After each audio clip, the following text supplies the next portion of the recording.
Police officers in the US, the UK, Israel, Brazil have killed more black men, women, boys, girls than any terrorist attack, including 9/11. Only a fraction of those murderers have been convicted or even tried for their crimes. Black men and women in the armed forces fight around the world for the human rights of others, but back home, the same justice they fought for others is not available to them. The justice system continuously reminds us that there is no justice for those killed by police. In our world, justice for black men and women is not impartial or objective, but just blind. Imagine if we lived in a world where justice is not determined by the color of your skin, is fair, swift, and objective. It's a world where two powerful nations did not elect racists or bigots. A world where white nationalism and right-wing ideology is not part of the mainstream. A world where those persecuted by the Nazis are not the persecutors, and sectarianism and religious extremism don't exist. It's a world where Eric Garner's murderer faces a swift and fair justice. Daniel Pantaleo murdered Eric Garner on July 17, 2014. Cause of death was compression of neck, compression of chest, and prone positioning. He was found guilty of murder by jury of his peers and sentenced to death by compression of the neck.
We don't live in a world where justice is swift and fair. We live in a world where injustice is the norm. Eric Garner never got justice. It took 5 years for Daniel Pantaleo to be fired from the New York Police Department. He was never indicted for the murder of Eric Garner. None of the police officers present when Eric Garner was murdered have been convicted or face sanctions.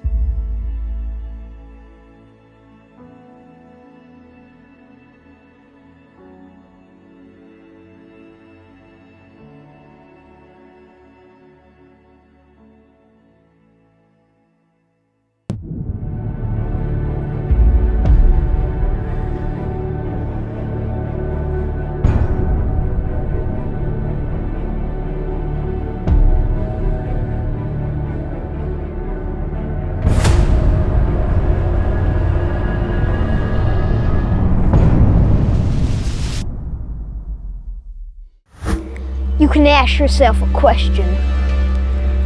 Do I feel lucky? Well, do ya, punk? There's gotta be 100 reasons why I can't blow you away. But right now, I can't think of one. Diplomatic immunity. It's just been revoked.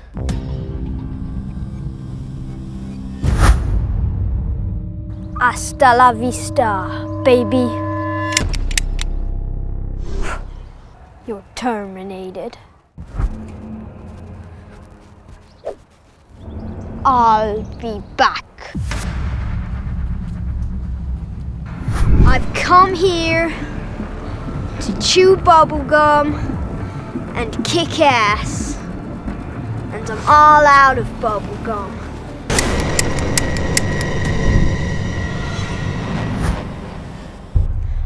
Right, you primitive screwheads, listen up. This is my boomstick. Say hello to my little friend.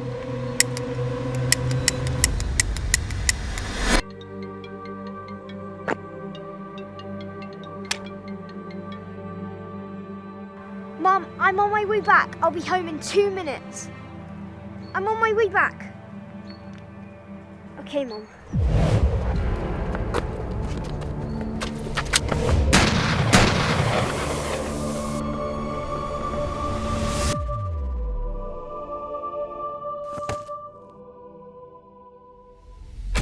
Are you shocked, horrified, outraged?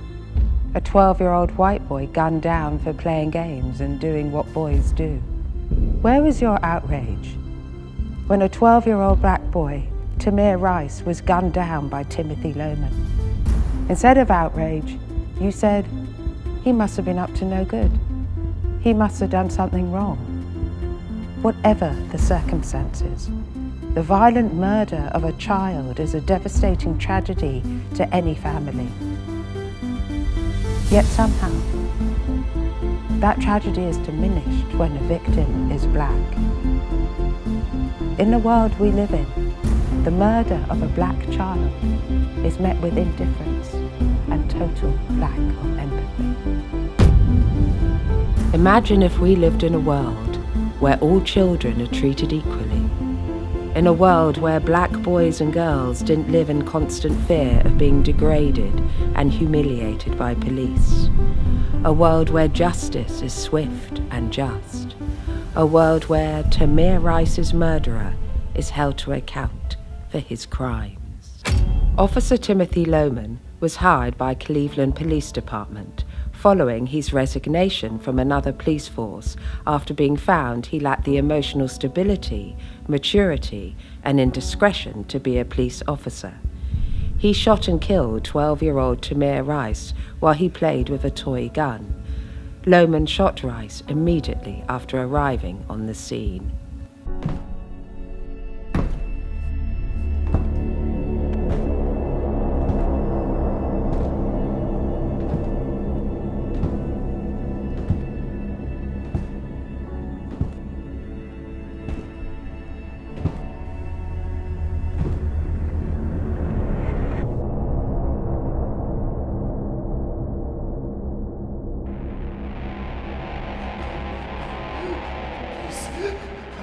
Please, don't stop. Please.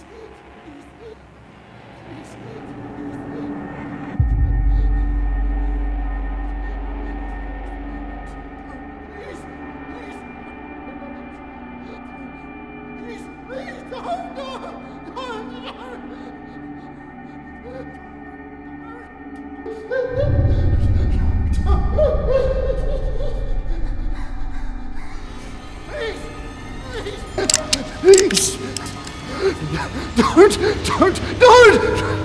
Please! Don't! We don't live in that world. We don't live in a world where an eye for an eye is justice, and nor do we want to. We live in a world where Tamir Rice's murder is justified and his murderer is free to kill again. In our world, injustices served at the hands of the police are rarely prosecuted. And when they finally face justice, no justice is served. Being black is to live in hope that one day justice will truly be blind. Until then, we must keep reminding everyone that black lives matter.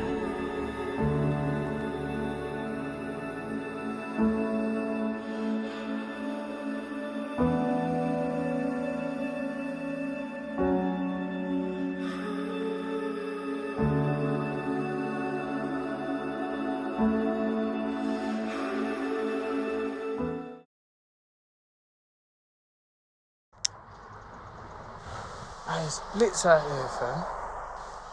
It's chappy, bro, man. What happened last night, then? What do you mean while gone last night? You were there, fam. Well, I got with you and Lisa. What happened last night when I left? Hey, bro, be specific. What do you mean what happened with me and Lisa? What, you pressed because she gave man a wine? Hey. So you're worried about his girlfriend? Why not with your girl? You're worried with my girl, bro. Well, you know she's for the block. Gee, my girl's not for the block. She is for the block, bro. You need to stop talking like that. Oi! Stop right there! Don't move!